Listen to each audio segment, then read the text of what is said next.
नमस्कार मित्रों, दूरस्थ एवं मुक्त शिक्षा और संस्कृति की आवाज़ ये है उत्तराखंड मुक्त विश्वविद्यालय का community radio hello Haldwani 91.2 megahertz की फ्रीक्वेंसी पर आप इसे सुन पाते हैं।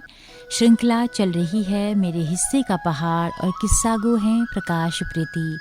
आज लेकर आए हैं श्रृंखला का 46वां भाग बिसोण पर, यानी कि उन पड़ावों पर जो कि अक्सर लोग दूर दराज जब बाज़ार से सामान लाया करते थे तो उन पड़ावों का इस्तेमाल करते थे। तो उस पर आज का ये किस्सा है, तो सुनते हैं। आइए कि आज का ये किस्सा किस तरह से प्रकाश ने बुना है। नमस्कार दोस्तों, मेरे हिस्से और किस्से के पहाड़ का ये अगला अंक है। आज मैं बात करूँगा पहाड़ में बिसोण की। पहाड़ में पड़ाव का बड़ा महत्व है। इस बात को हमसे ज़्यादा वो समझते थे जिनकी समझ को हम नासमझ मानते हैं। हर रास्ते पर बैठने के लिए कुछ पड़ाव होते थे ताकि पथिक वहाँ बैठकर सुस्ता सके। दुकान से आने वाले रास्ते से लेकर पानी घास लाने वाले सभी रास्तों में कुछ जगह ऐसी बनी दी जाती थी जहाँ थके हुए इंसान बैठ सके, थोड़ा आराम कर सके। बूबू बताते थे कि जब वो रामनगर से पैदल सामान लेकर आते थे तो 5 दिन लगते और बीच में 12 पड़ाव पड़ते थे। वो इन पड़ावों के अलावा कहीं और नहीं बैठते। यही पहाड़ में बिसोण कहलाते हैं। अब हमारा बाजार केदार हो गया है। यह गांव से 4 किलोमीटर तो होगा ही। पहले इस बाजार में बड़ी रौनक रहती। मिठाई से लेकर किताब, कंचे, राशन, चक्की सभी की दुकानें थी। सबसे ज़्यादा तो चाय और सब्जी की दुकानें होती थी। शाम के समय तो आसपास के गांव वालों से पूरा बाजार पटा रहता था। कोई चाय पी रहा होता, कोई ताश खेल रहा होता, कोई सब्जी का मोल भाव कर रहा होता, कोई चक्की के बाहर आटा पिस जाने का इंतज़ार कर रहा होता, कोई टेलर के वहाँ कपड़े का नाप देने के लिए खड़ा होता। हर कोई किसी न किसी काम में लगा होता था। हर किसी की अपनी प्राथमिकता भी होती थी कि उसे किसके वहाँ से सामान लेना है और कहाँ चाय पीनी है। तब दुकान में जाओ और चाय ना पियो, ऐसा हो नहीं सकता था। बच्चे, जवान, बूढ़े सभी दुकान में जाकर चाय जरूर पीते थे। चाय के साथ बिस्कुट, बंद और समोसे मिलते ही थे। अक्सर जो लोग दिल्ली से आए होते उनसे अपेक्षा होती थी कि वह दुकान में साथ जा रहे हैं तो चाय पिलाएंगे ही। अगर कोई चाय नहीं पिलाता तो कहते तेलहन पे आ रहा हो, लेकिन दुकानों पर चाह नहीं पिलाए बोल। चाय तब सिर्फ चाय नहीं थी। गांव में साल में एक बार दुकान से तेल और गेहूं भरा जाता था। इस सामूहिक क्रम में गांव की बारी लगती थी। आज सब मिलकर इनका लाएंगे तो कल उनका लाएंगे। ईजा हमेशा कहती थी, जा पारपन व्याकुल दुकानोंपन में सामान लिहा कहा दे। हम दौड़े दौड़े जाते थे और एक एक घर में जाकर कह आते थे, ओ जेठी इचका में व्याकुल केदार पे हमर सामान ला दिया। हाँ, वो भी हाँ हाँ कहते और हम दूसरे घर की तरफ बढ़ जाते। शाम को ईजा एक धात और दुकानम है और कुछ खाली कट्टे एक झोले में रखकर निकल जाती।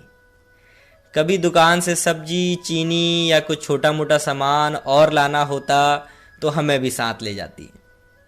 हम तो वैसे भी दुकान में जाने के लिए हमेशा तैयार रहते, बस मौका मिल जाए। दुकान में जाने का लालच 4 टॉफियाँ, एक चाय, 2 बिस्कुट होते थे। यही लालच थकान भरी 8 किलोमीटर की यात्रा करा देता था। ईजा दुकान से किसी साल 1 तो किसी साल 2 बोरी गेहूं लेती थी। कितना लेना है यह घर में हुई गेहूं की फसल पर निर्भर करता। दुकान से गेहूं लेने के बाद पहले ईजा उन्हें साफ करती, फिर घर से लाए कट्टों में 20-20 किलो भर देती। मतलब एक इंसान के लिए 20 किलो का बोझ तैयार हो जाता। थोड़ा आगे पीछे सभी लोग गेहूं लेने दुकान में पहुंच जाते। ईजा सबके लिए एक एक चाय, और जिसको बिस्किट खाना है उसके लिए बिस्किट, जिसको समोसा खाना है उसके लिए समोसा बोल देती थी। पहले सब आराम से बैठकर चाय पीते, उसके बाद ईजा एक एक करके सबको कट्टे उचा देती थी। सब गेहूं के कट्टे सर में रखकर गांव को चल देते। केदार से गांव जाने में ठाड़ पड़ती है। सब सधे कदमों से माठू माठू बातचीत करते हुए चलते। जवान लोग थोड़ा तेज चलते, लेकिन थोड़ी देर में ही हांफने लग जाते। जबकि 50 बसंत देख चुके लोग शुरू से ही एक ही चाल में चलते चले जाते। केदार से चलने के बाद जो पहला बिछोण का पड़ाव आता वो ग्वेल देवता के थान का था। यह केदार से तकरीबन 1.5 किलोमीटर ऊपर पड़ता। केदार से आने वाला हर व्यक्ति थोड़ी देर यहाँ पर बैठता, जरूरी था। यहाँ पर हवा का खाता, फिर आगे का रास्ता तय करता। ऊंचाई पर बने इस पड़ाव में हमेशा ठंडी हवा चलती रहती। यहाँ पर एक बड़ा सा करहूंच का पेड़ था, उसके कारण हमेशा छाया रहती। इसलिए बहुत पहले से ही लोगों ने यहाँ पर चारों तरफ से पत्थर लगाकर बैठने वाला बना दिया। यहाँ पहुंचकर लगता कि अब घर नज़दीक ही है, क्योंकि इसके बाद ठाड़ खत्म हो जाती थी। ईजा कहती थी, ग्वेले थान पर आ गए तो समझो घर आ गए। यही और लोग भी सोचते थे। तब से लेकर आज तक यह बैठने का पड़ाव ज्यों का त्यों है। कई पीढ़ियाँ आई, लेकिन इसने बदस्तूर छाया और हवा देना जारी रखा। अब केदार के बाजार की रौनक भी चली गई है, कुछ ही दुकानें रह गई हैं। चाय की जगह कोल्ड ड्रिंक, जिसे लोग ठंडा बोलते हैं, उसने ले ली है। समोसे अब आलू वाले हो गए हैं।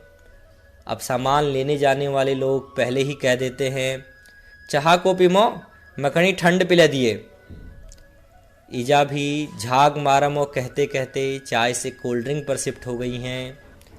दुकान, गाँव और लोगों में बहुत कुछ है जो बदल गया है, लेकिन जो नहीं बदला है वो बिछोण का पड़ाव और वहाँ चलने वाली ठंडी हवा है। तो दोस्तों, बिछोण पर आपने सुना बहुत ही बेहतरीन अंदाज में, बहुत बेहतरीन विश्लेषण के साथ में। उम्मीद है आप सबको भी बहुत आनंद आया होगा इस किस्से को सुनने में। अगर आपको पसंद आया हो तो हमेशा की तरह अपना प्यार, अपना स्नेह, अपने लाइक, शेयर हमें ज़रूर दीजिएगा हमारे YouTube चैनल हेलो हल्द्वानी पर और हमारे फेसबुक पेज पर। दोस्तों, अगर आप हमारे रेडियो को सुनना चाहते हैं रेडियो में, तो इसकी रेंज जो है वो काफ़ी कम है। ये केवल हल्द्वानी शहर में सुना जाता है, क्योंकि ये एक कम्युनिटी रेडियो है।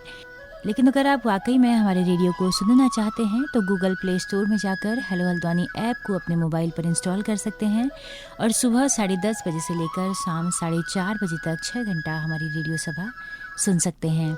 हम लोग अपनी रेडियो सभा का दोहराव भी करते हैं। दिन में अगर आप वक्त नहीं निकाल पा रहे हैं तो शाम 5 बजे से लेकर रात 11 बजे तक भी आपको ये सुविधा उपलब्ध रहेगी। इसी के साथ अपने रेडियो मित्र सुनीता भास्कर को दीजिए इजाज़त। नमस्कार।